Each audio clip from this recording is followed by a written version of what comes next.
Shalom, selamat pagi saudara. Pada pagi hari ini saya akan berbicara tentang apa perbedaan antara orang yang dipenuhkan Roh Kudus dan orang yang dipenuhkan roh iblis.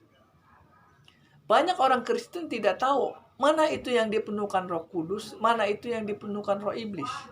Bahkan hamba Tuhan pendeta pun ada yang nggak tahu mana yang dipenuhkan Roh Kudus, mana yang dipenuhkan roh iblis. Pada pagi hari ini saya ingin menjelaskan tentang penuh Roh Kudus dan penuh roh iblis. Banyak orang dipenuhkan roh iblis tetapi merasa penuh Roh Kudus.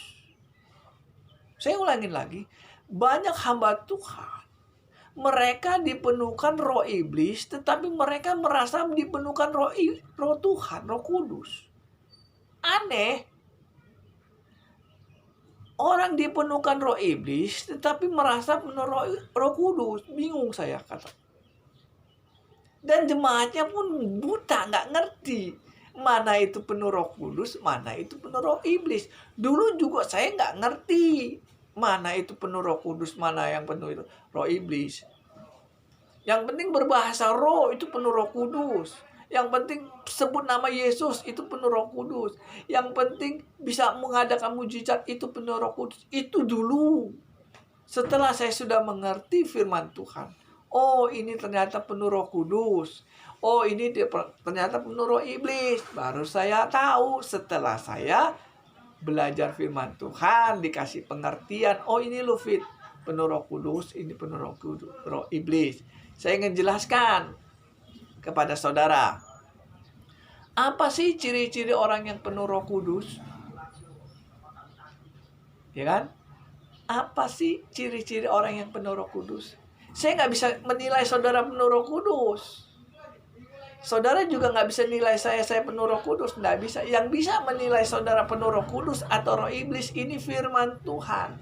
Firman Tuhanlah yang bisa menilai apakah kita penuh Roh Kudus, apakah kita penuh roh iblis.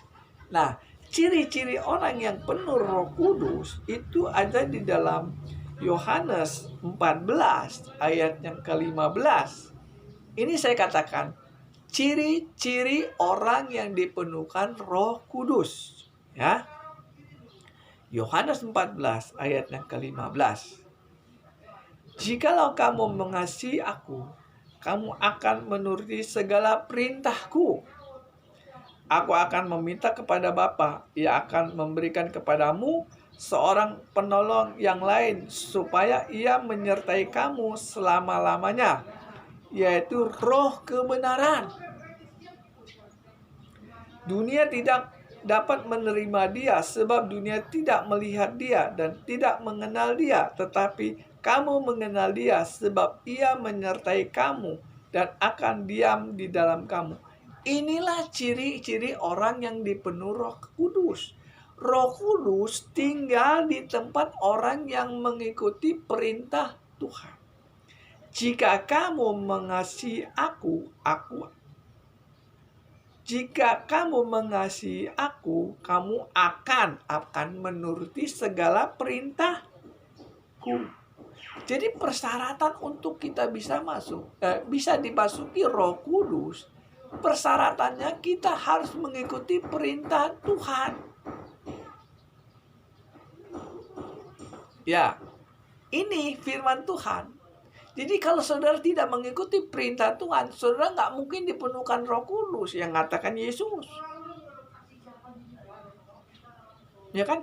Kita baca lagi 1 Korintus 3 ayat yang ke-16. Ini ciri-ciri orang yang dipenuhkan Roh Kudus, ya. 1 Korintus 3 ayat yang ke-16. Tidakkah kamu tahu bahwa kamu adalah bait Allah dan bahwa Roh Allah tinggal di dalam kamu? Jelas, Roh Kudus tinggal di dalam kita. Jika ada orang yang membinasakan bait Allah, maka Allah akan membinasakan dia. Sebab bait Allah adalah kudus dan bait Allah itu adalah kamu. Jadi bait Allah itu adalah kudus, bait Allah itu adalah kamu. Jadi kalau kamu hidup kudus, maka saudara menjadi rumah Tuhan. Selama saudara masih berbuat dosa, Tuhan tidak akan tinggal di dalam hidup saudara. Ini firman Tuhan katakan, Roh Kudus tinggal di tempat yang kudus. Jelas ya? Kita baca lagi 1 Petrus. 1 Petrus 1 ayat yang ke-15. 1 Petrus 1 ayat yang ke-15. Tetapi hendaklah kamu menjadi kudus di dalam seluruh hidupmu, sama seperti Dia kudus yang telah memanggil kamu, sebab ada tertulis, kuduslah kamu sebab aku kudus. Itu dikatakan kuduslah kamu, berarti ada perintah. Kuduslah kamu sebab aku kudus. Jadi Tuhan perintahkan kita supaya kita hidup kudus. Hidup kudus itu tidak diberi. Hidup kudus itu adalah perjuangan kita untuk hidup kudus. Gimana caranya kita hidup kudus? Kita baca di dalam Ibrani 12 ayat yang ke-10. Ibrani 12 ayat yang ke-10. Bagaimana caranya kita hidup kudus? Sebab mereka mendidik kita dalam waktu yang pendek sesuai dengan apa yang mereka anggap baik. Tetapi Dia menghajar kita untuk kebaikan kita, supaya kita beroleh bagian dalam kekudusannya. Tuhan menghajar kita, menegur kita, supaya kita mendapatkan kekudusannya. Jadi kekudusan yang dari Tuhan itu tidak diberi Tuhan dengan cuma-cuma, tapi dengan didikan dan hajaran. Kalau saudara berbuat dosa, Tuhan menghajar saudara supaya saudara tidak melakukan dosa lagi. Kalau saudara baca di dalam Wahyu 3, Wahyu 3 ayat yang ke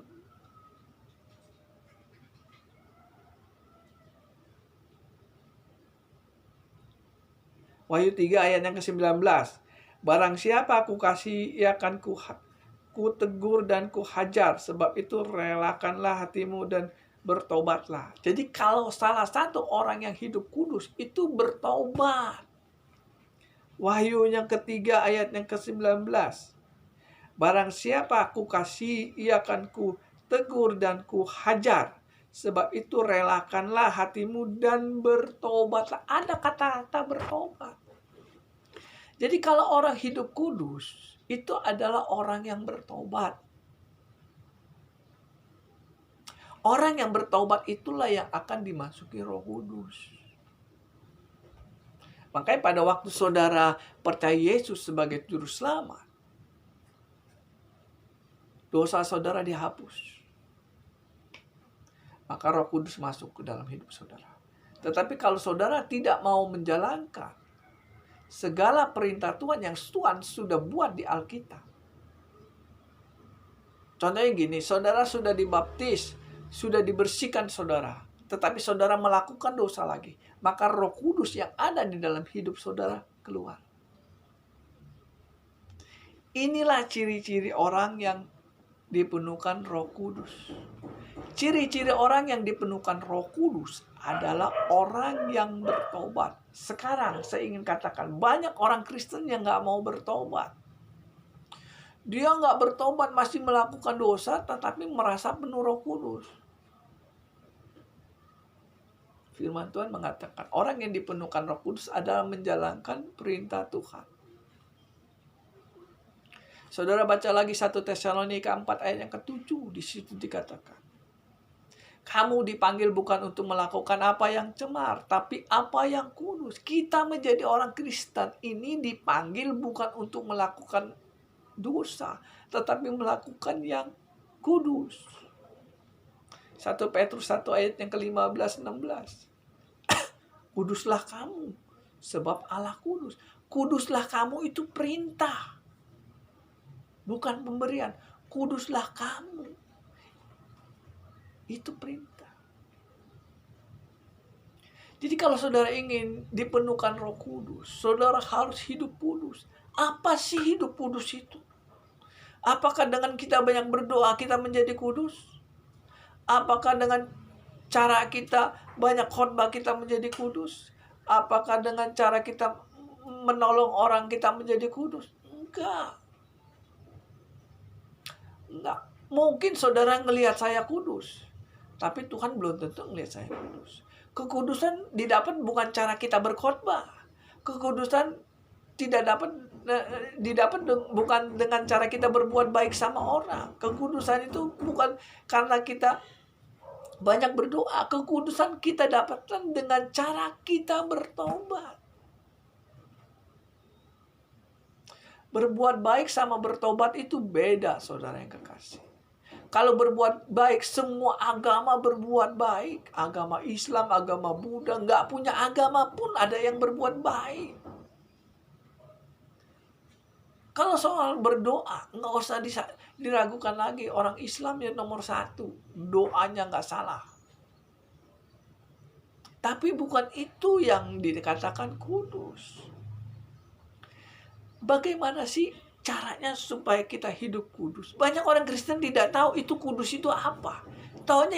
Yang tahu dia itu kalau hidup kudus itu banyak berdoa, banyak nolong orang, rajin ke gereja, aktif ke gereja, itu dikatakan kudus. Padahal kudus di mata Tuhan bukan itu. Kalau saudara baca di dalam Roma 7 ayat yang ke-12, di situ dikatakan hukum Taurat adalah kudus, benar. Ya, Roma 7 ayat 12. Hukum Taurat itu adalah kudus. Hukum Taurat itu adalah kudus, benar dan baik. Ayat 14 ya di situ dikatakan hukum Taurat itu rohani. Jelas. Jadi hukum Taurat itu adalah orang yang mau hidup kudus.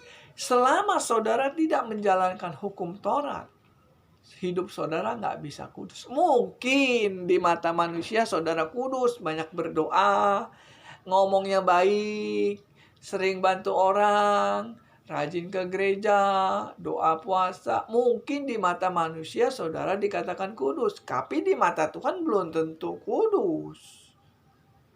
Kalau firman Tuhan sudah mengatakan ini mau apa? Apa kita berani melawan firman Tuhan? Mungkin berani waktu masih di dunia. Ngelawan firman Tuhan enggak apa-apa. Enggak ada sanksi.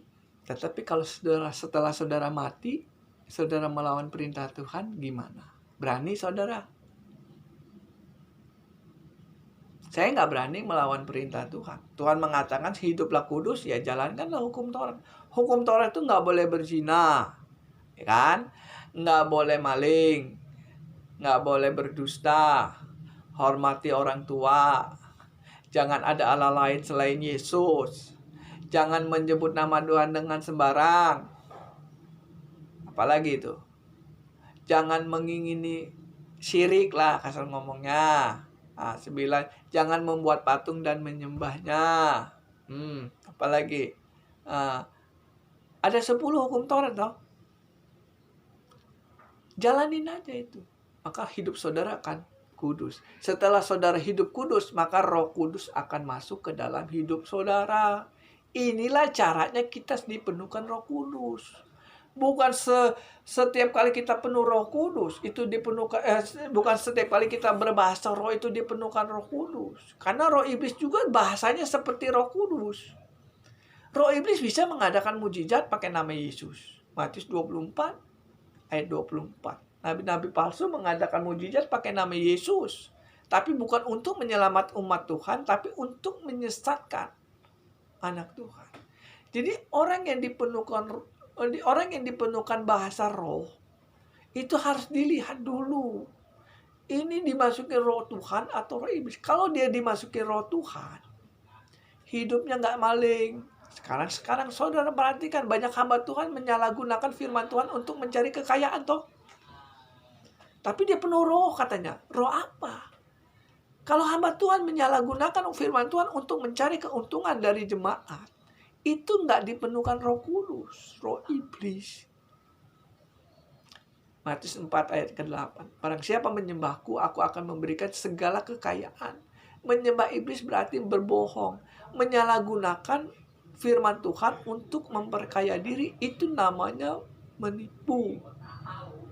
Jemaat yang kaya dirangkul supaya keluar itu uangnya. Tetapi jemaat itu setelah jemaat yang kaya itu miskin, jatuh miskin, ditinggalkannya. Itu namanya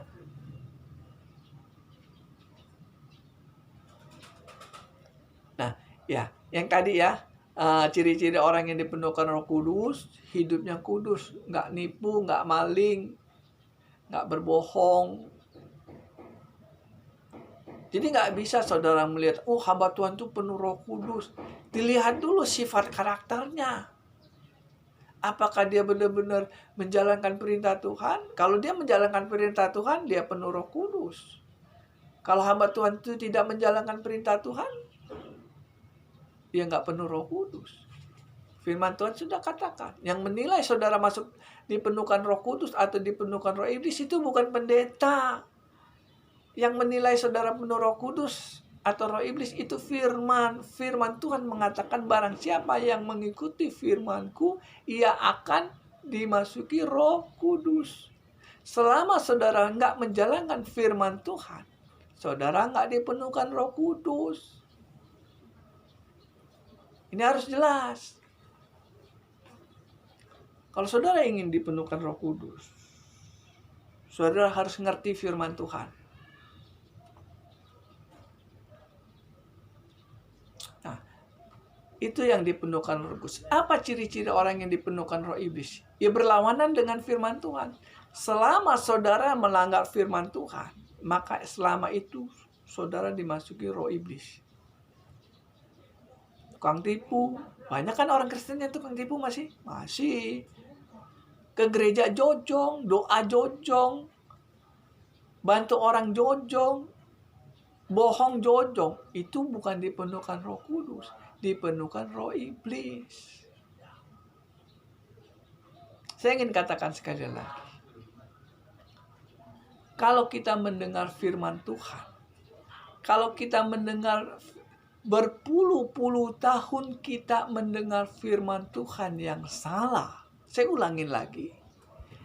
Berpuluh-puluh tahun kita mendengar firman Tuhan yang salah, akan menjadi kebenarannya salah. Kebenaran yang salah itu akan menyesatkan kita ke dalam api neraka. Saya ulangin lagi. Kalau kita mendengar firman Tuhan berpuluh-puluh tahun mendengar firman Tuhan yang salah, mendengar khotbah yang salah, akan menjadi kebenaran yang salah.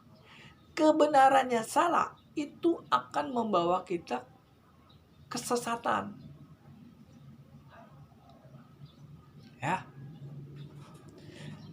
Ada orang Kristen, dari dia lahir menjadi orang Kristen, sampai dia mati, dia nggak pernah mendengar firman Tuhan yang murni.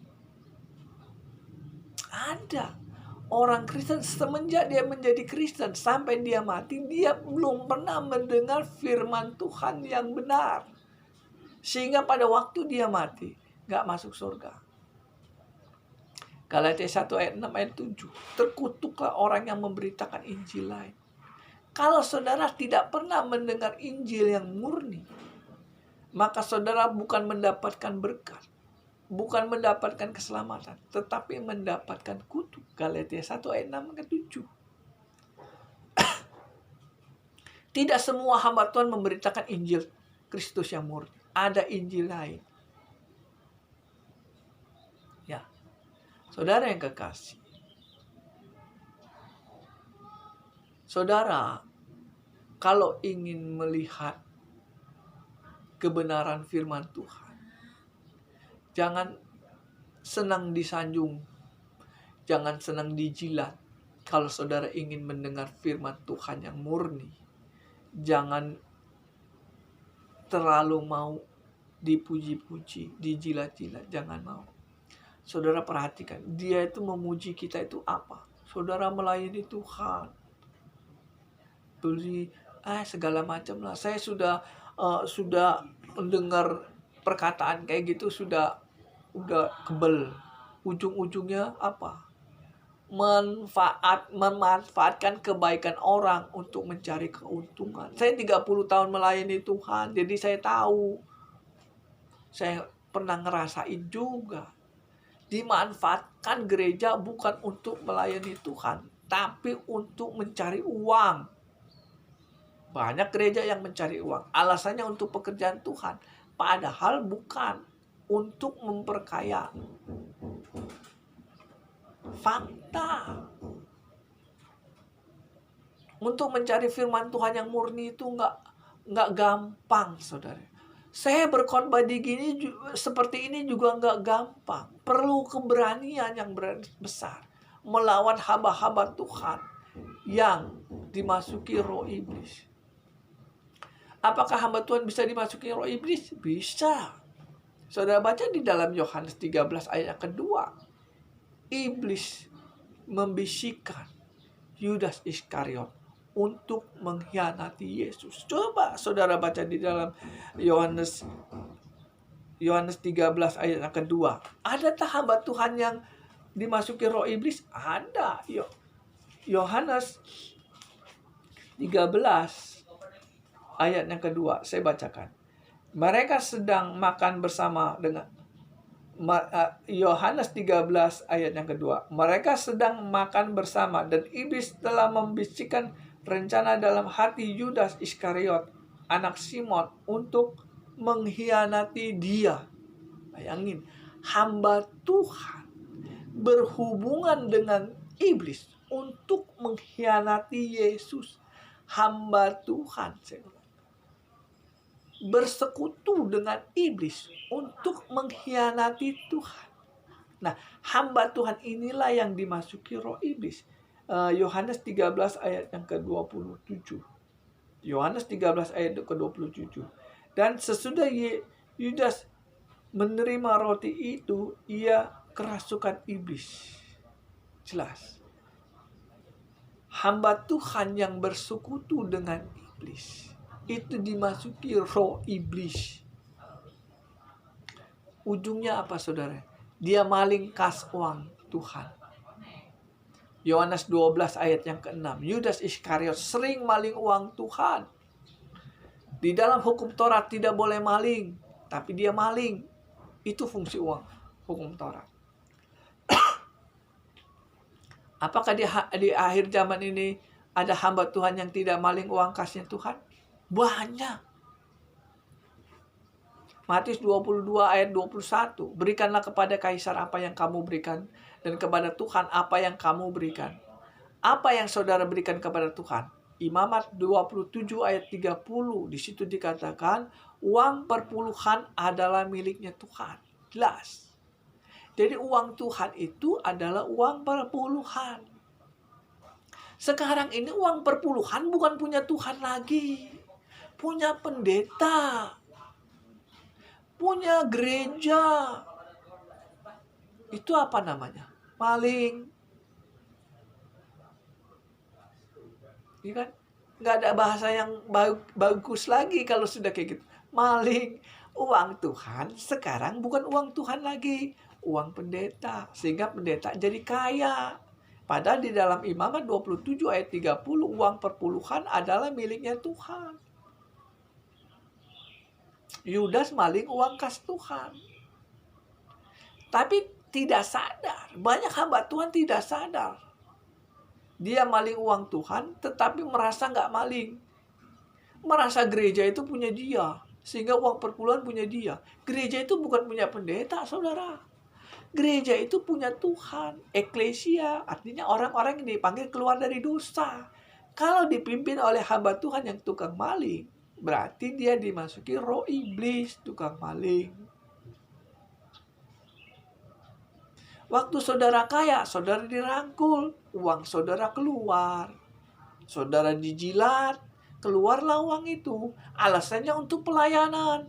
Padahal bukan untuk pelayanan, untuk memperkaya diri, memperbesar kekayaannya. Saya 30 tahun melayani Tuhan, jadi saya tahu busuknya. Busuk-busuk hamba Tuhan yang gak benar. Mungkin secara manusia mereka hebat, punya karunia. Kekayaannya luar biasa dipakai Tuhan katanya. Padahal dipakai iblis untuk menyesatkan umat Tuhan. Jemaatnya mati masuk surga, masuk neraka dibilang masuk surga, kan nipu. Apakah tuh hamba Tuhan seperti ini ada di muka bumi? Banyak. Saya melayani Tuhan bukan cari uang. Saya melayani Tuhan untuk meluruskan jalan yang salah. Untuk khotbah seperti ini harus keberanian mental yang kuat. Saudara yang kekasih, tinggalkanlah hamba-hamba Tuhan yang tukang maling. Tinggalkanlah hamba-hamba Tuhan yang dimasuki roh iblis. Kalau saudara tidak mau ikut kejebur ke dalam api neraka. Saudara bisa hubungi saya. Saya nggak cari uang. Kebanyakan hamba Tuhan itu jatuh karena uang. Uang Tuhan bukan uang Tuhan lagi, uang dia.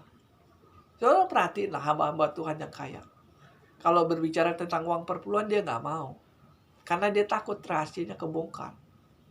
Ada orang mengatakan kepada saya, mengatakan gini, ada yang mengatakan gini. Jangan sampai David ke gereja kita. Kalau David ke gereja kita, maka rahasia kita akan terbongkar sama jemaat. Sehingga kita nggak dapat ini lagi kalau David di sini. Ini nggak masalah. Itu urusan dia sama Tuhan. Urusan saya sama Tuhan. Urusan dia sama Tuhan. Jadi mana yang benar, itu yang Tuhan bawa kita ke surga. Di akhir zaman ini banyak hamba Tuhan yang sudah dimasuki roh iblis. Tukang tipu. Saya ingin katakan kepada saudara yang kekasih. Saudara pernah dengar nggak orang tipu pakai nama iblis? Nggak pernah. Selama saya hidup, saya sering ditipu orang loh. Gini-gini sering ditipu Tuhan, ditipu orang loh. Bahkan yang nipu itu hamba Tuhan. Katanya. Tadi saya nggak tahu, sangkain saya hamba Tuhan. Ternyata ujung-ujungnya saya ditipu sama dia. Berarti dia bukan hamba Tuhan. Untung saya ngerti firman Tuhan. Oh ternyata gue ditipu sama iblis. Kurang ajar. Kalau ngomongnya mah sopan santun. Baik. Tulus kayaknya. Tetapi setelah saya ngerti, ternyata saya ditipu. Ya, orang yang dipenuhkan roh iblis itu tukang nipu. Jangan dilihat dari bahasanya. Kalau saudara ingin melihat orang yang dipenuhkan roh kudus dan roh iblis. Udah jelas ya. Jangan sampai saudara mati masuk neraka. Kesempatan hanya sekali. Sudah terlalu banyak orang Kristen yang dibohongi oleh hamba-hamba yang gak benar. Masih banyak firman Tuhan yang ingin saya sampaikan. Karena waktunya gak cukup. Nanti kita sambung lagi. Kita berdoa. Tuhan, terima kasih atas firman-Mu yang Kau berikan kepada kami pada hari ini. Bisa membedakan mana yang penuh Roh Kudus dan yang penuh roh iblis. Bimbing kami ke jalan yang benar. Jangan sampai kami jatuh ke dalam jebakan iblis yang ada di dunia ini. Berikan kami supaya mengerti firman Tuhan yang murni, yang sesuai dengan firman-Mu. Tuntun kami kepada hamba Tuhan yang benar-benar mau melayani Engkau. Saya sebagai hamba Tuhan Yesus ingin mengatakan, benar ya benar, salah ya salah. Pahit ya pahit, manis ya manis. Itu aja Tuhan Yesus.